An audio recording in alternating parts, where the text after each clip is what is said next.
तो आता आपण बघणार आहोत तुला जपणार आहेचा एपिसोड रिव्ह्यू. कालच्या भागात वेदा बोलत असते की मी सुट्टी घेतली आणि माझी मीच डिक्लेअर केली. तेव्हा तेव्हा जेव्हा मंजिरीन ते तिला सांगत असतात की त्यांना ऑफिसला जायचं आहे अथर्वला आणि दादासाहेबांना, तेव्हा वेदा थोडी शांत होते. तेव्हा अथर्व बोलतो, हे बघ, don't fear Wien Atharva Rampure is here. तेव्हा अथर्व बोलतो, थांब मी सुट्टी घेतो. आणि तो बोलतो, बाबा. तेवढ्यात अथर्व शांत होतो. तेव्हा अनन्या बोलते की काय झालं. तेव्हा अथर्व फोन घेतो आणि तिथल्या तिथे डायनिंग टेबलवरून त्याच्या बाबांना फोन करतो. आणि दादासाहेबही तिथेच बसलेले असतात. तेव्हा अथर्व बोलतो, हॅलो बॉस, मला ना सुट्टी हवी होती.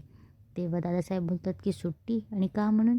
तेव्हा अथर्व बोलतो की माझ्या घरी ना एक क्यूट प्रिन्सेस आहे, तिला ना माझ्यासोबत लपाछपी खेळायची म्हणून मला सुट्टी हवी होती. तेव्हा दादासाहेब बोलतात की बरं ठीक आहे, घे सुट्टी. तेव्हा ते बोलतात की आज तशी माझीही सुट्टी आहे. तेव्हा अथर्व बोलतो की ओ, का. तेव्हा दादासाहेब बोलतात की माझ्या घरी पण ना एक छोटीशी क्यूटशी नात आहे माझी, तिलाही माझ्यासोबत खेळायचं आहे. तेव्हा अथर्व बोलतो, oh great boss, have a good day, घ्या तुम्ही पण सुट्टी. आणि फोन ठेवतात. तेव्हा अथर्व आणि वेदा खूप हसत असते. तेव्हा अथर्व बोलतो की चल आता आपण खेळूया लपाछपी, ओके.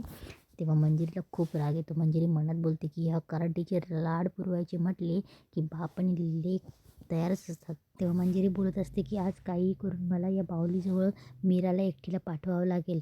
आज काहीही झालं तरी मीरा संपलीच पाहिजे, असं बोलते. तेव्हा इकडे नर्मदा किचनमध्ये बडबड करत असते की कोणाला काळजीच नाही माझी. आज मला जरा का उशीर झाला तर कोणी नाश्त्यासाठी थांबलंही नाही. तेव्हा ती तिच्यासाठी नाश्ता घेते आणि जायला लागते. तेवढ्यात मंजिरी येते आणि बोलते, काय गं बरी आहेस ना.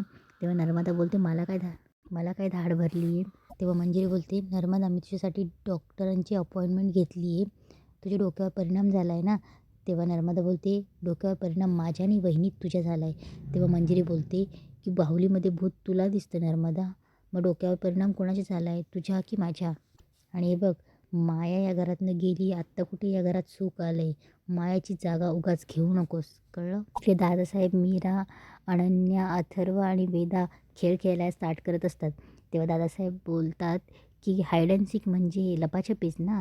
तेव्हा तेव्हा वेदा बोलते की हो. तेव्हा दादासाहेब बोलतात की आमच्या लहानपणी आम्ही हुतुतू, मैदानी खेळ खेळायचो, लपाछपी खूप सारे खेळ खेळायचो. आजकालच्या मुलांना माहीतच नाही आहे. तेव्हा अथर्व बोलतो कबड्डी. तेव्हा दादासाहेब बोलतात की अरे कबड्डी म्हणजेच हुतुतू, काय आहे पोरं, आजकालच्या पोरांना खेळच माहीत नाही. तेव्हा अथर्व बोलतो, दादासाहेब बाबा मला माहिती आहे हं, क्रिकेट, बॅडमिंटन, फुटबॉल. तेव्हा दादासाहेब बोलतात हे सगळे परदेशी खेळ झाले, इथल्या मातीतले नाही. इथल्या मातीतले काय, आजकालच्या पोरांना फक्त मोबाईलच येतो, मोबाईलवरच गेम खेळतात. तेव्हा अथर्व बोलतो की मी खेळायचो हो मैदानी खेळ. इकडे मंजिरी नर्मदाला बोलत असते. तेवढं तिथे अंबिकाही अवेलेबल असते. तेव्हा मंजिरी पटकन ट्रॅक चेंज करते. मंजिरी नर्मदाच्या खांद्यावर मुद्दामच हात ठेवते आणि बोलते की जाऊ दे, चल तू नाश्ता करून घे. तेव्हा नर्मदा हात तिचा काढते. तेव्हा मंजिरी बोलते की अगं. तेव्हा नर्मदा बोलते की हे बघ, खोटं बोलण्याची सवय मला नाही येत, तुला असेल.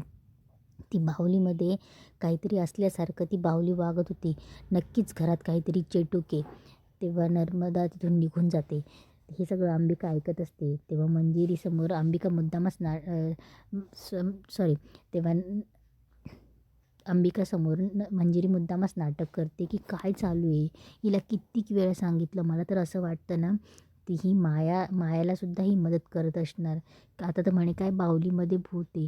आता ते बाहुलीमध्ये भूत आहे, भूत आहे असं काही पण खोटं ढोंग करायला लागली. आता हे अथर्वला कळलं तर अथर्व काय करेल, ती बाहुली फेकून देईल. आणि वेदाला किती प्रेमाने अंबिकाने ती बाहुली दिली होती, वेदाचा किती जीव आहे. ती बाहुली फेकून दिली तर काय करायचं अथर्वने, किती वाईट वाटेल त्या वेदाला.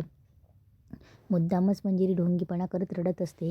तेव्हा अंबिका पुढे येते आणि अंबिका बोलत असते की आई म्हणतायत ते बरोबर आहे, ते वेदाला, बाहुलीमध्ये वेदाचा खूप जीव आहे. तेवढ्यात मंजिरी हे ती ऐकून खुश होते. ते वेदा बोलते मी पण मैदानी खेळ खेळते. तेवढ्यात नर्मदा तिथे नाश्ता घेऊन येते. तेव्हा दादासाहेब बोलतात की नर्मदा चल ना तू पण खेळायला. तेव्हा नर्मदा बोलते, नाही, आधीच तुम्ही लोकांनी माझा खेळ मांडून ठेवला आहे आणि आता मला जेवायचं आहे. नाश्ता तर तुमचा होऊन गेला आहे, आता मला जिवंत राहण्यासाठी काहीतरी गिळावे लागेल ना.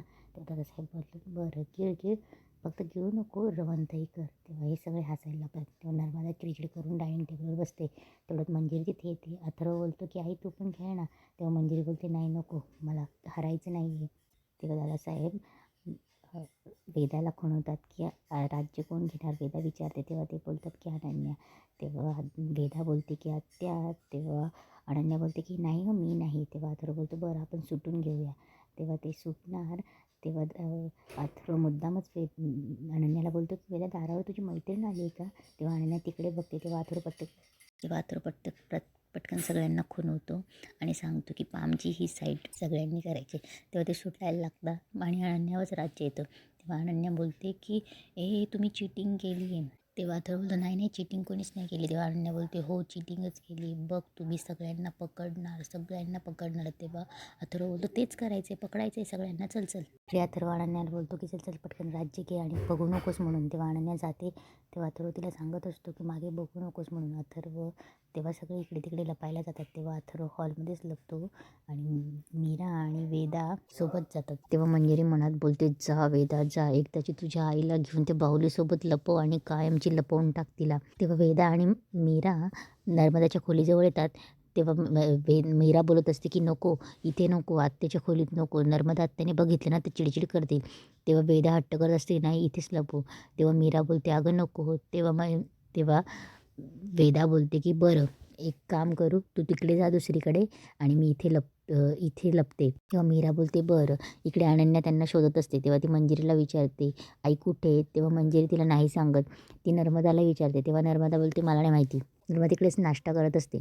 तेव्हा वेदा कुठे लपू जागा शोधत असते. तेव्हा तिला कपबोर्ड दिसतं नर्मदाच्या रूममध्ये.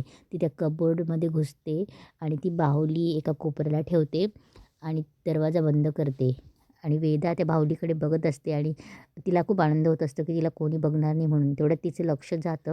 बाहुली थोडी टर्न होते. तेव्हा वेदा थोडी दचकते.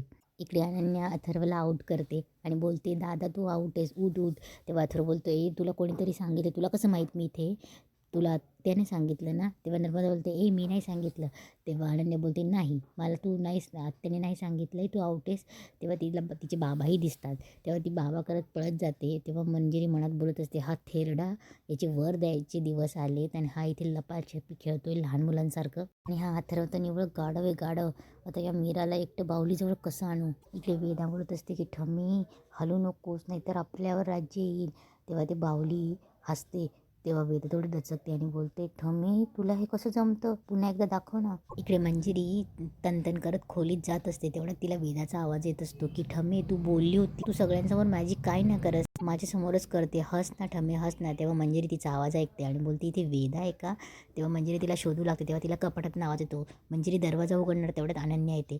अनन्या बोलते की आई वेदा इथे आहे का.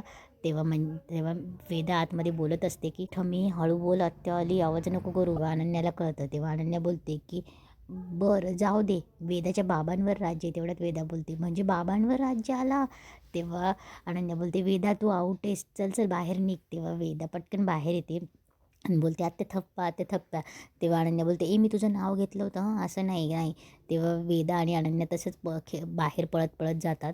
तेवढ्यात मंजिरी ती बाहुली घेणार. तेव्हा मंजिरीच्या लक्षात येतं की ही बाहुली इथेच राहिली आणि इथेच मीरा लपायला आली तर ह्या कपाटात बाहुलीसोबत. इकडे हॉलमध्ये अथर्व अनन्याला सांगत असतो की मला नाही आधी बघितले, तू बाबांना म्हणालीस आणि आता माझ्यावर नाव घेते. तेव्हा अनन्या बोलते नाही दादा तुझ्यावरच राज्य आहे, मी तुला आधी बघितलं आहे. तेव्हा दादासाहेब बोलतात की माझ्यावर राज्य आहे.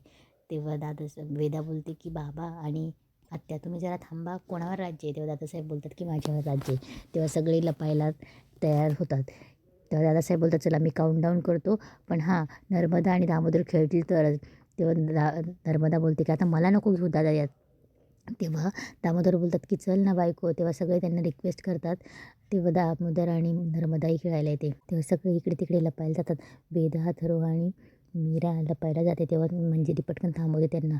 तेव्हा मंजिरी बोलते की अरे तुम्ही एकाच बाजूला नका लपू, नाही तुम्ही सगळे एकसाथ आऊट होणार. तेव्हा त्यांना ते सगळ्यांना पटतं. तेव्हा मंजिरी मनात बोलते की आत्ता संधी मला मीरा आणि त्या बाहुलीला एकत्र ठेवण्याची. आणि इथेच आजचा एपिसोड संपतो.